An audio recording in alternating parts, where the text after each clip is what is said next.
Assalamualaikum warahmatullahi wabarakatuh. Perkenalkan, nama saya Dewi Yohana Marbun dengan NIM 200301033, Kaprodi Akuntansi semester 2. Assalamualaikum warahmatullahi wabarakatuh. Perkenalkan, nama saya Retno Anggraini dengan NIM 20030101019, Prodi Akuntansi, mahasiswi Universitas Muhammadiyah Riau. Baiklah, di video kali ini kami akan menganalisis laporan keuangan PT Asra Sedaya Finance. Yang pertama, kami akan menganalisis laporan laba rugi. Yang kedua, laporan perubahan ekuitas. Yang ketiga, laporan posisi keuangan. Tetapi terlebih dahulu, kami akan menjelaskan atau menceritakan biografi singkat dari PT Asra Sedaya Finance. Berikut biografi singkat dari PT Asra Sedaya Finance. PT Asra Sedaya Finance adalah salah satu grup dari perusahaan pembiayaan Asra Credit Convenience atau ICC. PT Asra Sedaya Finance sendiri didirikan pada tanggal 15 Juli 1982 dan mulai beroperasi dalam bidang consumer finance pada tahun 1983, yang pada saat itu masih bernama PT Raharja Sedaya.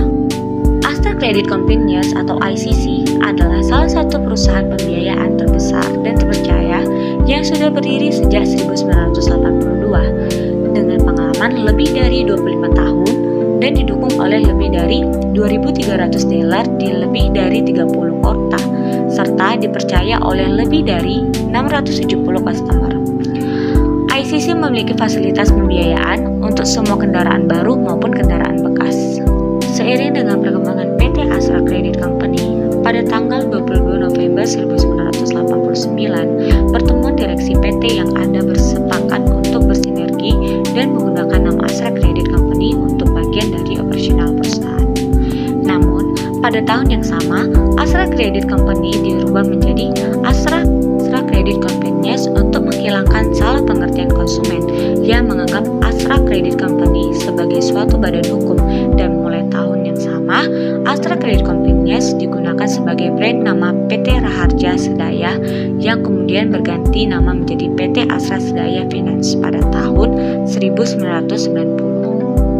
Baiklah, saya Dewi Yohana akan menjelaskan mengenai laporan laba rugi dari PT Asra Sedaya Finance pada tahun 2019. Sebelum itu, saya akan menjelaskan pengertian dari laporan laba rugi. Laporan laba rugi adalah salah satu laporan keuangan perusahaan yang akan menampilkan informasi pergerakan usaha, sehingga perusahaan dapat mengetahui jumlah total pendapatan dan pengeluaran, baik harga pokok penjualan maupun biaya operasional. Selain itu, perusahaan juga dapat melihat laba kotor dan laba atau rugi bersih dari hasil usaha perusahaan dengan cepat. Baiklah, saya akan menganalisis laporan laba rugi di tahun 2019 dan 2018. Di sini kita akan membandingkan laporan laba rugi di tahun 2018-2019 apakah mengalami peningkatan atau penurunan. Pada tahun 2018, laba bersih pada perusahaan ini adalah senilai 1,113 triliun dan pada tahun 2019 laba bersihnya senilai 1,286 triliun. Di sini kita dapat lihat terjadi peningkatan pada laba bersih pada tahun 2019. Peningkatan tersebut kisaran 15,54%.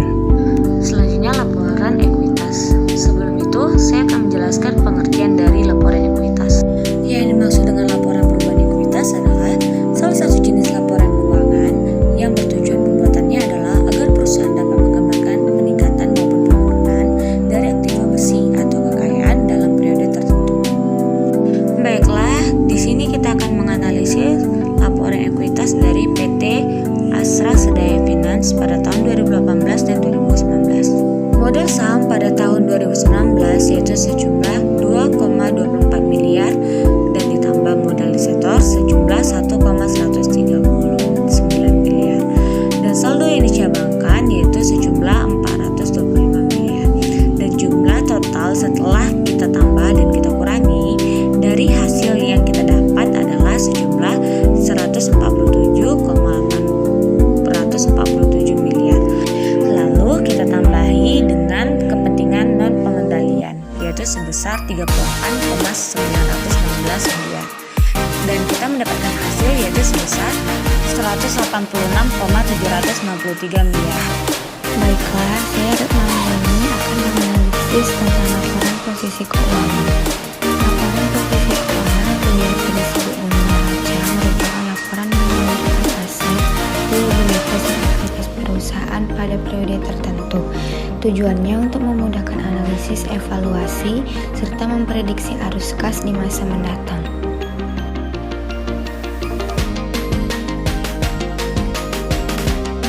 Baiklah, saya akan menganalisis laporan posisi keuangan dari PT Atlas Sedaya Finance pada tahun 2019 dan saya akan bandingkan dengan laporan posisi keuangan tahun 2018. Dapat kita lihat dari laporan posisi keuangan, jumlah aset pada tahun 2018 senilai 31,105 triliun dan pada tahun 2019 jumlah asetnya 31,985 triliun. Di sini jumlah aset mengalami peningkatan dan peningkatan yang dialami yaitu sekitaran 2,83% dari jumlah aset tahun 2018.